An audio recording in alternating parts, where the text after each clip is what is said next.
तुझ्या कृपाशीर्वादानं सगळे सुखाचे दिवस आनंदाचे दिवस आनंदाच्या दोनच्या डोळ्यात आनंदानंच डोलते. कारण एक महाराणी म्हणून जे सुख माझ्या चरणी लोटांगण घेतय यात मी समाधानी. असं जरी असलं तरी सुद्धा पती सेवा ही ईश्वर सेवा आहे म्हणून सदोदित त्यांची सेवा हेच माझं कर्तव्य.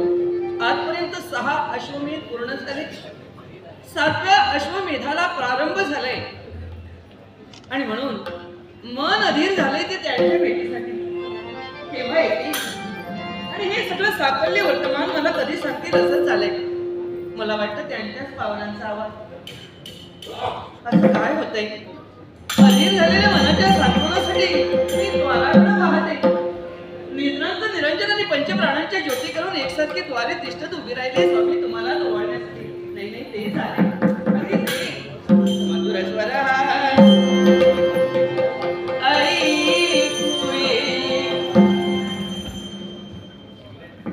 स्वामी आज येण्यासाठी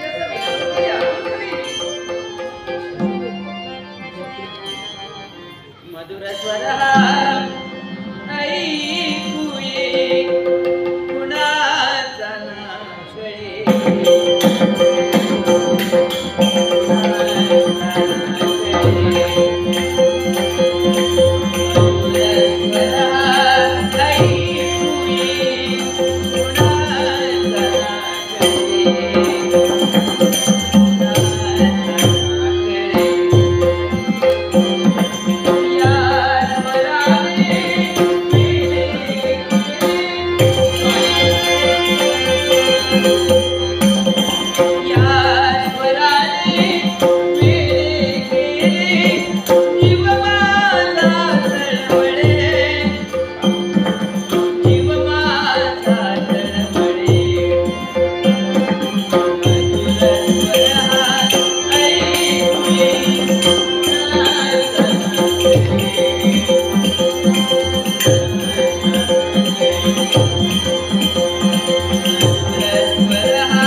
वाटवावी तद्वत या राणी वशापर्यंत आमच्या याकडे लक्ष लागले. पुन्हा पुन्हा नेत्रकटाक्ष महाराजा द्वाराकडे जातो तेव्हा तुम्ही याल तेव्हा तुमचं दर्शन घेईल ना. तुला माहिती आहे 6 अश्वमेध यज्ञ परिपूर्ण झाले. 7वा अश्वमेध यज्ञाला प्रारंभ केलाय. जबाबदारीसारखा मूर्खपणा नाही आणि त्याला जबाबदारी परिपूर्ण केली त्याचा तुला शहाणा जगात पुढे नाही. स्वामी आम्ही हा यज्ञाचा घाट का घातलाय? दीनदयाळ भगवान म्हणे साक्षात वैकुंठीचा नारायण या नारायणाचं एक दिवस ते दर्शन घडेल या थोर महत्वाकांक्षेनं हो या यज्ञाचा घाट आमच्या जीवनात घातलाय. पण आता माझा देव इथपर्यंत आलाय आणि त्या माझ्या देवाने चरणाची गुलिकन मस्तकी लावली. माझं ते कर्तव्य आहे.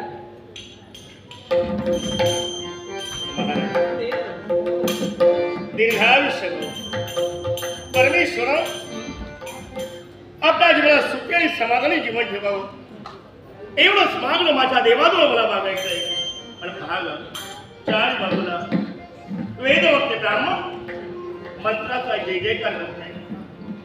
एवढंच नव्हे ते यज्ञाला प्रारंभ झाल्या दिवसापासून मायेच्या माणसापासून आम्ही क्षणभर दूर राहिलो आणि क्षणभर दूर राहून सुद्धा कर्तव्याची जबाबदारी आम्ही आपल्या जीवनात परिपूर्ण केलो. पण काय घडलं माहित आहे? काय एक गणित घडलं. स्वामी काय झालं? काय झालं सांगा. पृथ्वी दिग्विजयासाठी आम्ही अश्व सोडिला. पण हस्तिनापुरी वास्तव्य करणारे पंच पांडव या पांडवीराला सुद्धा श्याम कर्ण मारून पृथ्वी दिग्विजयासाठी सोडिला. आपल्या साम्राज्य हितासाठी आपले लाडके बाळ आणि कामनाथ याने त्याला बंधन केलं. मस्तिका असताना पत्रिका निखाटली होती. ती पत्रिका वाचली. वसुदेव त्याच्या मंगलमय आशीर्वादावर आम्ही यज्ञाला प्रारंभ करतो. ज्याच्या आमची सामर्थ्य असेल पराक्रम असतील अशा जगाला अश्वाचं बंधन करावं. नविशा जाती तळ घेऊन पांडवीराला शरण यावं. स्वामी आपल्या लाडक्या बाळाला काय केलं असेल? काय केलं? धैर्याचा पराक्रमाचा मेरू सामर्थ्यवर आपला लाडका ताम्रध्वज त्यानं अश्वाचं बंधन केलं माझ्या बाळाने आणि सात सेनापती म्हणून आम्ही बहुमानही दिले. उद्याच्या समारंभात काय घडणार आहे हे कोणी सांगू शकणार नाही.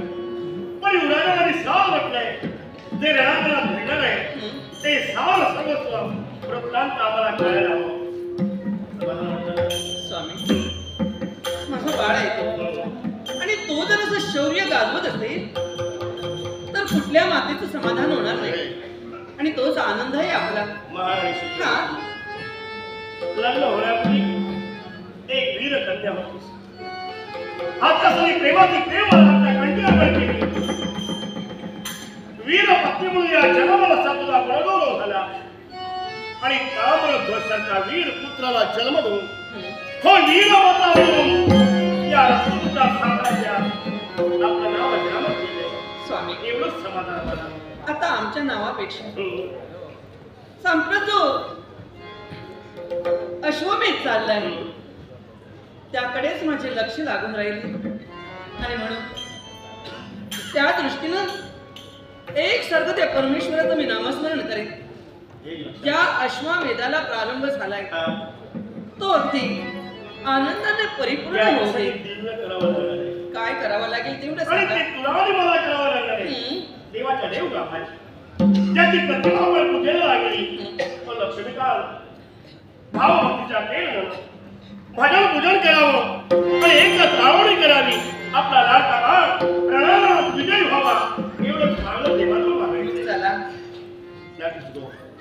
शुभम राहुल राहणार पेंडोली यानं आमचे हार्मोनियम वादक अमोल मोचेमाणकर यांच्या कलागुणाचा गौरव करून हे बहुमत पारितोषिक दिले. त्यांचे लोक आभार म्हणून याचा स्वीकार. त्याच वेळा शुभम राहुल यांनी माझ्या कलागुणाचा गौरव करून हे बहुमत पारितोषिक दिले. त्यांचे लोक आभार म्हणून याचा स्वीकार करतो. नाट्य समीर नार्वेकर एक नाट्य रसातले कलाकार त्यांनी माझ्या कलागुणांचा गौरव करून हे बहुमत पारितोषिक दिले. त्यातून तुमचे आभार म्हणून याचा स्वीकार करतो. नाटक ऋतुराज मिडबावकर यांनी बहुमत पारितोषिक दिले. शुभलक्ष्मी माधव याही माऊलीनं हे 700 रुपयाचं पारितोषिक दिले. त्याचप्रमाणे आमचे मित्र जयेश पाटकर यांनी 500 रुपयाचं पारितोषिक दिले. त्याचप्रमाणे वरिष्ठ पोलीस निरीक्षक तांबे साहेब यांनी बहुमत पारितोषिक दिले. त्यातून ते आभार म्हणून याचा स्वीकार. त्याचप्रमाणे सोहम कोरगावकर यांनी बहुमत पारितोषिक दिले. त्यातून ते आभार म्हणून याचा स्वीकार करतोय. नाट्यरसिक वीरभद्र दशावतार नाट्य मंडळ मुंबई यात उत्कृष्ट राजाची भूमिका करणारे आमचे मित्र गौतम कदम यांच्याकडून माझ्या कलेसाठी बहुमोल पारितोषिक आले. गौतम कदम यांचे आभार मानून या बहुमोल बक्षिसाचा स्वीकार. त्याचप्रमाणे सुप्रसिद्ध भजनकार आदरणीय प्रमोद धुरीबुवा यांनी माझ्या कलेसाठी बहुमोल 200 रुपयाचं पारितोषिक दिले. सुप्रसिद्ध भजनकार आदरणीय प्रमोद धुरीबुवा यांचे आभार मानून या बहुमोल बक्षिसाचा स्वीकार करते. त्याचप्रमाणे एक दशावतारी अभ्यासक नाट्यप्रेमी सौभाग्यवती दीपा राणे यांनी माझ्या कलेसाठी हे बहुमोल 500 रुपयांचं पारितोषिक दिले. सौ दीपा राणे यांचे आभार मानून या बहुमोल बक्षिसाचा स्वीकार. त्याचप्रमाणे रवींद्र मयेकर यांच्याकडून माझ्या कलेसाठी बहुमोल पारितोषिक आले. तसेच दीपेश मसूरकर यांच्याकडून सुद्धा माझ्यासाठी बहुमोल पारितोषिक आले. तसेच सागर सावंत यांनी सुद्धा माझ्यासाठी बहुमोल पारितोषिक दिले. श्रीयुत आदरणीय उत्तम नाईक यांच्याकडून माझ्यासाठी 200 रुपयांचं बहुमोल पारितोषिक आले. त्याचप्रमाणे शुभलक्ष्मी माधव यांच्याकडून माझ्यासाठी 500 रुपयांचं बहुमोल पारितोषिक आले. रवींद्र मयेकर, आदरणीय शुभलक्ष्मी माधव, आमचे मित्र दीपेश मसूरकर, आमचे मित्र सागर सावंत, तसेच आदरणीय आमचे मित्र श्री उत्तम नाईक. त्याचप्रमाणे एक नाट्यप्रेमी सौभाग्यवती श्वेता शिवाजी सावंत यांनी माझ्या कलेसाठी हे 200 रुपयांचं बहुमोल पारितोषिक दिले. श्वेता शिवाजी सावंत आणि या सर्वांचे आभार मानून जमलेल्या सर्व नाट्यरसिकांचे आभार मानतो. संयुक्त दशावतार नाट्यमंडळातर्फे या बहुमोल बक्षिसाचा दीपा राणे पुन्हा आपले पकवाजोदक किसन नेमळेकर यांच्या कलागुणाचा गौरव करून हे बहुमोल पारितोषिक दिले आहे.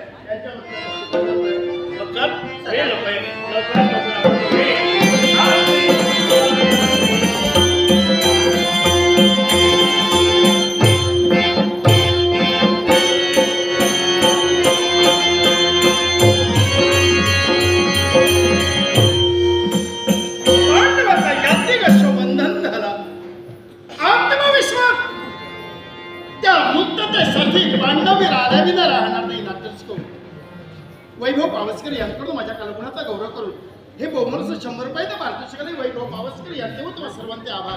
त्याचप्रमाणे नाट्यरसिक नटवर्य नटसम्राट लोकराजा सुधीर कलिंगड यांच्या आठवणी प्रित्यार्थ लोकराजा सुधीर कलिंगड यांचे परम मित्र श्रीयुत नितीन नलावडे यांच्याकडून आमच्या संगीत साथीसहित आम्हा सर्व कलाकारांच्या कलेचा गौरव करून हे 5000 रुपयाचं पारितोषिक आले. नटवर्य नटसम्राट लोकराजा सुधीर कलिंगड यांच्या हाताला चिर शांती लाभो एवढी प्रार्थना अश्वबंधन झाला आणि मार्ग प्रदक्षिणा करतोय ताम्रध्वज नक्की येणार.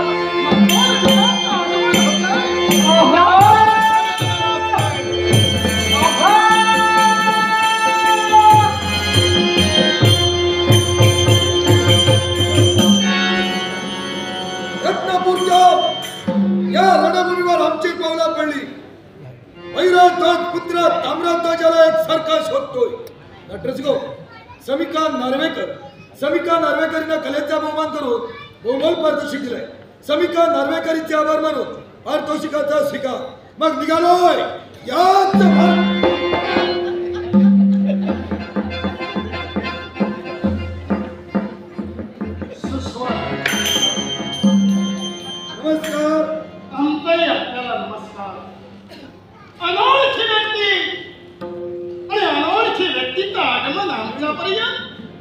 आपला परिचय गदाधर पौत्र घटस्कोच पुत्र वेगवर्ण अशी आमच्या देवाला संज्ञा.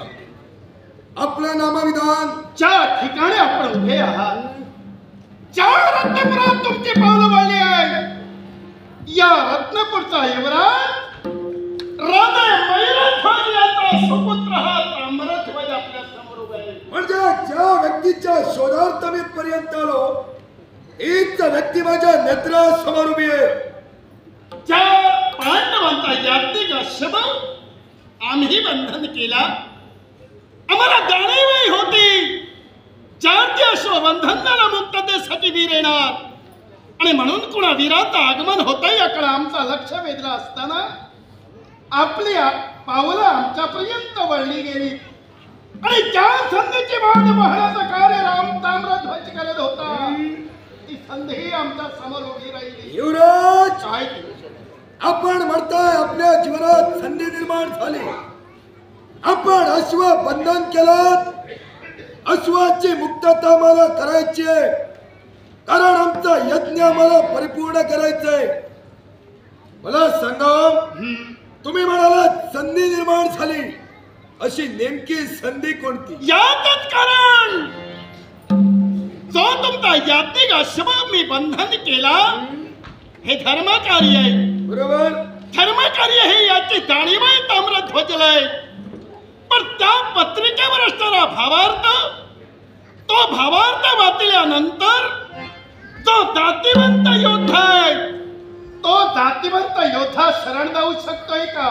मुळीच नाही. मग एक जातिवंत योद्धा मी आहे आणि वीर असल्यामुळं मी तुम्हा पांडवाचा अश्वबंधन केलाय, याच्यात माझं चुकलंय का? युवराज, आपलं चुकलं असं मी म्हणतच नाहीये, कारण त्या पत्रिकेचा भावार्थ ज्याला समजला तो अश्वबंधन करणारच.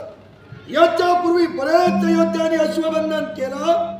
अश्वाची मुक्तता पांडवांनी केली आणि अश्वमेध यज्ञ आतापर्यंत सुरळीत चालू आहे. याच्या पुढेही आम्हाला तो सुरळीतच चालू ठेवायचा आहे. हे मेघवर्णा, स्वकर्तव्य उज्ज्वल करणे, प्रत्येकाचं कर्तव्य ते कर्तव्य पूर्ण करण्यासाठी तुमची पावलं वळली. आजपर्यंत तुमच्या जीवनात झाले प्रसंग उभे राहिले. ज्याने याच्यापूर्वी अश्वबंधन केलं, तुम्ही माताही करून त्या अश्वाची मुक्तताही करून घेतला, धर्मकार्य सुरू आहे.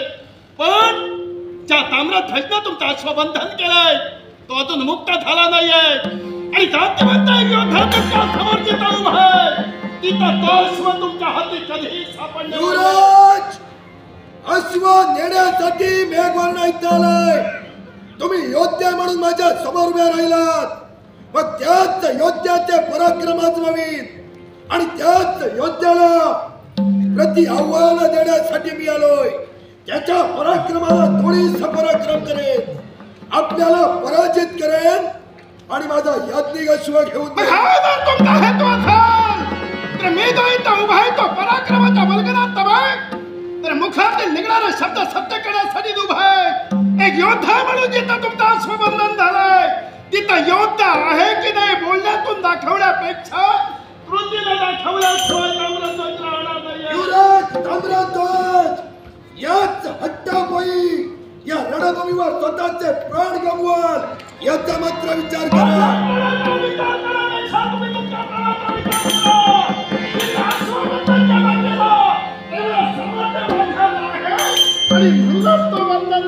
युवराज, संप्रद मला आमच्या प्राणाची चिंता नाहीये, पण जर का अश्वमेध यज्ञ अपूर्ण राहिला असेल तर त्याचं वातच मस्तकी घेण्यापेक्षा तो योद्धा म्हणून समोर उभे त्याला ठार मरे अथवा स्वतः तरी मरे.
कलेचा देव तू कधी तुम्ही घेतली लोक राजा म्हणून आम्हा मिळे स्फूर्ती लोक राजा म्हणून आम्हा मिळे स्फूर्ती देवा कलेश्वरा चरणी दे महाराज देवा कलेश्वरा चरणी दे महाराज हर पला माझा अधिकार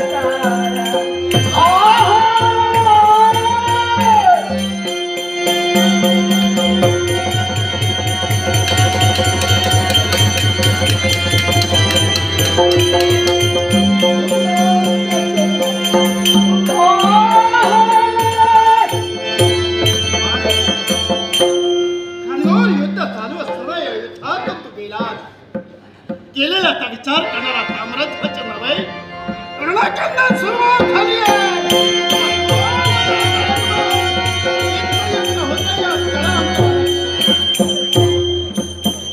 रणभूमीवर पावलं पडली अर्थात आमच्या नेत्रासमोर उभा असणाऱ्या आमच्या प्रतिस्पर्ध्याकडून आपलं इच्छित सफलतेच्या दिशेनं न्यावं हेच योग्य होय. सिद्ध नाट्यरसिक हो, आताच नटवर्य नटसम्राट लोकराजा कैलासवासी सुधीरजी कलिंगण यांच्या आठवणी प्रित्यर्थ आमच्या सदाबहार संगीत साथीदारांनी जे लंगार गायन सादर केलं त्या लंगार गायनासाठी सागर सावंत या नाट्यप्रेमींनी संगीत साथीदारांच्या कलागुणांचा गौरव करण्यासाठी लाख मुलाचं 300 रुपयाचं पार्सल आहे. हार्मोनियम वादक दशावतार क्षेत्रातील एक सदाबहार हार्मोनियम वादक अमोल मोचेमाडकर, मृदुंगमणी किसन नेमळेकर आणि तालरक्षक विनायक राऊळ या तिघांच्याही वतीनं पारितोषिकाचा आनंदाने स्वीकार. त्याचप्रमाणे विश्राम धुरी या नाट्यप्रेमीनं माझ्याकडे कोणाचा गौरव करण्यासाठी लाखोलाच पार्सल आहे. विश्राम धुरी यांचे अत्यंत आभार. त्याचप्रमाणे सागर सावंत यांनी कलागुणांचा गौरव करून लाखोलाचं पार्सल आहे. सागर सावंत यांचे अत्यंत आभार. त्याचप्रमाणे प्रणव धुरी या नाट्यप्रेमीनं माझ्या कलागुणांचा गौरव करण्यासाठी लाखोलाचं पार्सल आहे. प्रणव धुरी यांचे अत्यंत आभार. त्याचप्रमाणे श्वेता सावंत यांनी कलागुणांचा गौरव करून लाखोलाचं पार्सल आहे. पारितोषिक त्यांचे आभार म्हणून पारितोषिकांचा आनंदाने स्वीकार.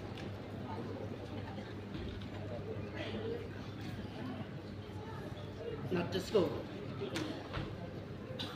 उत्कृष्ट पक्वादवादक दादा परब यांकडून आमच्या कलागुणाचा गौरव करून हे पारितोषिक आले. एक महान कलाकार ज्यांनी आपलंच नव्हे आपल्या गावातच नव्हे आपल्या सिंधुदुर्ग जिल्ह्याचं नाव ज्यांनी उज्ज्वल केलं, ज्यांनी अनेक रत्न घडवली गेली, अशा एका महान कलावंतांना दिलेलं हे पारितोषिक याचा स्वीकार करून तुम्हा सर्वांचे आभार मानतो. श्रद्धा तारी या नाट्यप्रेमींनी माझ्या कलागुणांचा गौरव करण्यासाठी लाखोलाचं पारितोषिक दिलंय. श्रद्धा तारी यांचे आभार मानतोय. जमलेल्या तमाम नाट्यरसिकांना वंदन करून पारितोषिकाचा आनंद. रत्नपूरचे युवराज ताम्रध्वज आपल्या पराक्रमाचा डंका पांडव कटकात निनादला गेला आणि म्हणूनच मेघवर्णासारखा वीर जिथं आपल्याशी द्वंद्व करत माघारी गेला ते आपल्या अपरिमित अशा युद्ध कौशल्याचं कौतुक करत कर्णपुत्र ऋषकेतू आपल्याला त्रिवार प्रणाम करतोय. कर्णपुत्र ऋषके सहजगार बाहेर पडले. ज्या रणभूमीवर युद्ध चालू असताना ज्या शब्दानं तुम्ही बोललात, पण ज्यावेळी तुमच्या मुखातून शब्द बाहेर पडले की कर्णपुत्र ऋषके, आहा खरंच समाधान. कारण आमचंही मन आनंदित का झालं, कारण ज्या तुझ्या जन्मदेता पित्यानं रणकंदन गाजविला गेलो या जगाचा भाव इतिहासात आपलं नाव चंद्र सूर्य असेपर्यंत कोरीला अशा एका महान योद्ध्याचा पुत्र कोणी सामान्य नव्हे. अर्थात आमचा प्रतिप्रणाम अशा या महान कर्तव्याला समाधान वाटलं. रणभूमीवर जरी उभे राहिला तरी आमच्या पितृदेवतेची प्रतिष्ठा, पितृदेवतेच्या पराक्रमाचं आपण कौतुक केलं. याला कारण ज्यावेळी रणभूमीवर आम्ही उभे राहतो अश्व तुमचा बंधन झाला, समोरचा वीर येणार युद्धासाठी याची जाणीवही आम्हाला आहे. जगात वीराने युद्ध करावं, कारण या जगात कुणी कुणाला कमी लेखू नये. कारण समोरच्याला तुच्छ लेखून स्वतःचा मोठेपण जगासमोर दाखवण्यात कधी अर्थ नसतो किंवा ते मोठेपण नव्हे. कारण ज्या तुझ्या पित्यानं ते घडविलं गेलं ते चित्र नेत्रासमोर उभे. अर्थात गुणवंताचे गुण गाणं हे प्रत्येक व्यक्तीचं कर्तव्य आणि म्हणून आम्ही सहज बोलून गेलो. या रणभूमीवर ज्यावेळी तुम्ही आलात त्यावेळी सहजही उद्गार बाहेर पडले की आमच्या पराक्रमाचं कौतुक तुम्ही केलात. पण आम्ही त्याच्या धुरळून नाही जाणार. कारण युद्ध चालू झालं केवळ अश्वमुक्ततेसाठी हे युद्ध, आणि आम्ही अश्वबंधन केला कारण त्या पत्रिकेचा भावार्थ वाचून अर्थात एक वीरही दाखवणं. अश्वबंधन केला म्हणून त्याचा उपयोग नसतो, तर जो खरा वीर आहे त्यानं वीराची जर प्रगती किंवा ते आपलं कौशल्य दाखवलं तर जगासमोर तो वीर ठरला जातो. आणि म्हणूनच आम्ही आमची कर्तव्याची सुरुवात केली आहे. युवराज ताम्रध्वज, तुमच्या घराण्याची शालीनता, तुमची उदारता आणि तुमची महानता तुमच्या पराक्रमाबरोबर तुमच्या वक्तव्यातून तुम्ही आम्हाला पटवून दिला, त्याबद्दल मी तुमचं विशेष कौतुक करेन. रणभूमीवर जरी तुम्ही उभे राहिला तरी नीतिमत्तांपासून तुमची बुद्धिमत्ता वंचित झाली नाही, आणि म्हणूनच कर्णपुत्र ऋषकेतूच्या भावना तुमच्या बाबतीत अधिक उंचावू लागल्या. याचं कारणही सांगतोय वृषके. कारण राज्य आम्ही सांभाळतो, जरी आम्ही राजकर्ते नसलो तरी युवराज आम्ही आहोत. सूज्ञ विचार आमच्या जीवनात उभे राहिले, आणि त्या सूज्ञ विचारानं वावरत असताना राजकर्ता ज्यावेळी संसार म्हणजे राज्य चालवत असतो त्यावेळी तो अनेकाचा संसार राखतो, अनेकाचा संसार मांडत असतो. म्हणजे अनेकाचा विचार करतो तो. जरूर संसारात भांडणं करण्यापेक्षा तर झालेली भांडणं मिटवली तर चांगली. याचं कारण सांगतोय. हे तुझ्या बाबतीत मी का बोललो, तर ज्या तुझ्या पित्यानं ज्याने मारलं गेलो संप्रत त्यांच्या बाजूनं तू आहेस. अर्थात मी तुला धन्यवाद देणार. याचं कारण ज्यावेळी कर्ण वागला त्यावेळी तर वास्तव्य होतं त्याप्रमाणे तुझा बाप वागला, कारण त्याची जाणीव पांडवांनाही नव्हती. आणि याचा अर्थ जन्मदे त्या बापाला मारिलं म्हणून ते वैरी न मानता त्यांच्या पक्षात तू राहतोयस, त्यांच्या धर्मकार्यात तू सहभाग दर्शविला. कारण कुठंतरी ज्या वास्तव्यात होतं घरात ते भांडण होतं ते त्यावेळी जरी मिटलं नसेल तरी आता मिटलं, हे समाधान सुद्धा आम्ही मानतो. बस युवराज ताम्रध्वज, अधिकतम समाधानी झालो. आमचा हैमेद यज्ञ सुरू आहे. आपणच आमच्या यज्ञाचा वारू अडविलेला नाही, तर याआधी कित्येक राजकर्त्यांनी आमच्या या हैमेद यज्ञाचा वारू आमचा यज्ञाश्व अडविला. यज्ञाश्वाच्या मुक्ततेसाठी ज्या वेळी कर्णपुत्र ऋषकेतू युद्धासाठी सुसज्ज होऊन आपल्या पराक्रमाचं प्रदर्शन करण्यासाठी त्या राजकर्त्यांसमोर उभा राहिला ना, प्रत्येक राजकर्त्यानं आमच्यावर केलेल्या प्रश्नांचा भडीमार काही भलताच होता. माझ्याही पितृदेवता म्हणते कर्ण, या कर्ण माझ्या पितृदेवतेचा शेवट पांडवांनीच केला, मग मी पांडवांना का सहकार्य करतोय हा प्रश्न बऱ्याच राजकर्त्यांनी मला केला. पण आपण जी शंका आणि जो प्रश्न आपल्या वक्तव्यातून सोडविला, यातच खऱ्या अर्थानं मी माझ्या जीवनात सकारात्मक पाऊल टाकून योग्य दिशेलाच चालतोय. कारण दृढ आत्मविश्वास झाला. माणूस माणसाचा जो जन्म आहे तो जन्म, त्या जन्मात माणसानं माणसाला तारणं धर्म आहे. भांडणं कुणाच्या घरात नसतात, पण दुसऱ्याच्या घरातील भांडणं काढण्यापेक्षा दुसऱ्याच्या घरातील भांडणं मिटवणं ही जास्त मोठेपणाने ही माणुसकी आहे. आणि ते संस्कार आमच्या जीवनात घडले. हा जरी वैयक्तिक विषय झाला तरी काय जो धर्मकार्य मी जाणतोय ते धर्मकार्य त्याबद्दल नाही म्हणायचंय, पण तो ज्या ताम्रध्वजचं बंधन केला त्या पत्रिकेचा भावार्थ वाचल्यावर तो वीर मग कोणी असू दे, तो नाट्यवंत वीर आहे, तो कधीही आपल्या तत्वापासून जळू शकत नाहीये.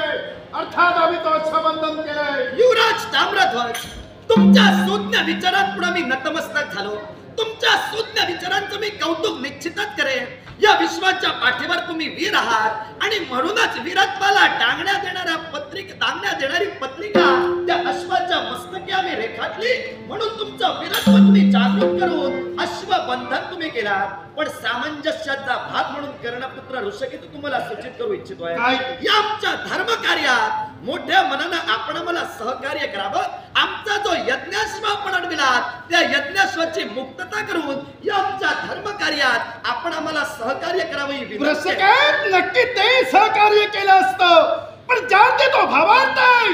तुम्ही म्हणालात की तो भावार्थ बांधल्यावर कोणी योद्धा शांत राहणार नाहीये. अर्थात आम्ही योद्धे आहोत, आम्ही पराक्रमी आहोत, अर्थात तुम्हाला शरण येऊ. हे रामराज्याच्या तत्वात कधीही बसलं जाणार नाही. जर आम्हाला शरण येणं तुमच्या तत्वात बसत नसेल तर जरूर तुमच्या पराक्रमाचं प्रदर्शन तुम्ही आमच्या समोर करू शकता.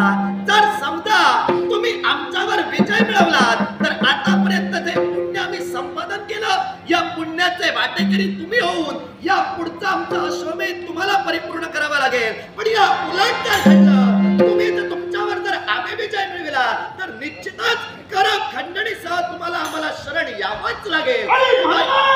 योग्य तो विचार करा. पूर्ण विचार करण्यात निर्णय ताम्रध्वज घेतलाय आणि तो निर्णय ताम्रध्वज घेतला त्या निर्णयात तुमच्या निर्णयापासून तुम्ही जर वंचित होत नसाल तर जो उद्देश नेत्रासमोर ठेवून या कर्णपुत्र ऋषकेतून तुमच्या रथासमोर आपला रथ येऊन उभा केला ते माझं पुरोहित, ते माझं मनोबल मी कधी दुसऱ्या वाटेला मुख्यमंत्री निघाला स्वतः स्वतःचा कर्तव्याचा पूर्ण करण्याचा झाडाचा योग करत नाही. तुमच्या मुखात निघाला स्वतः तुम्ही सत्य करत आहात. सत्य करतोय आव्हान काही हरकत नाही. एका वीराला जर तुम्ही आव्हान देत असाल तर निश्चितच तुमचं प्रति आव्हान मी स्वीकारतोय. हाताला सुसज्ज व्हा. जिंकावे का कटून मराव हेच आम्हाला ठाव.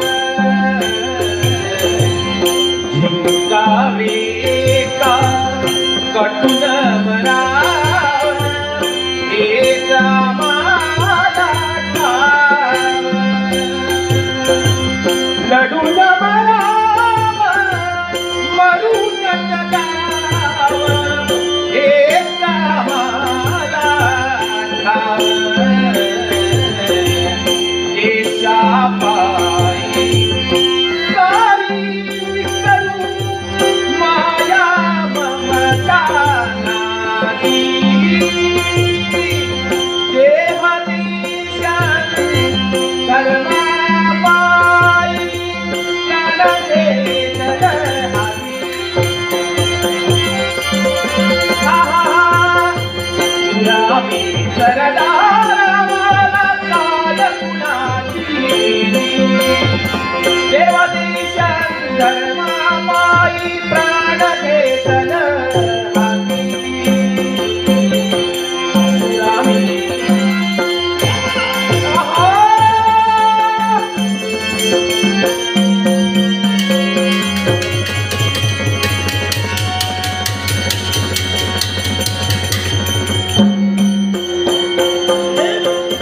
त्या युद्धातून तूही गेला. येणारे योद्धे मागे जात आहेत.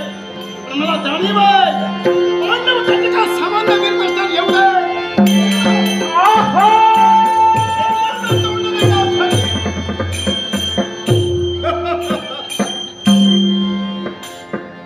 या रणभूमीवर युद्ध चालू झालं. अनेक युद्ध चालू असताना अनेक युद्धातून गेले आणि अशा वेळी आमच्या समोर असणारी व्यक्ती अनोळखी व्यक्ती आपला परिचय. पांडवातील द्वितीय पांडव गदाधर भीम तुमच्या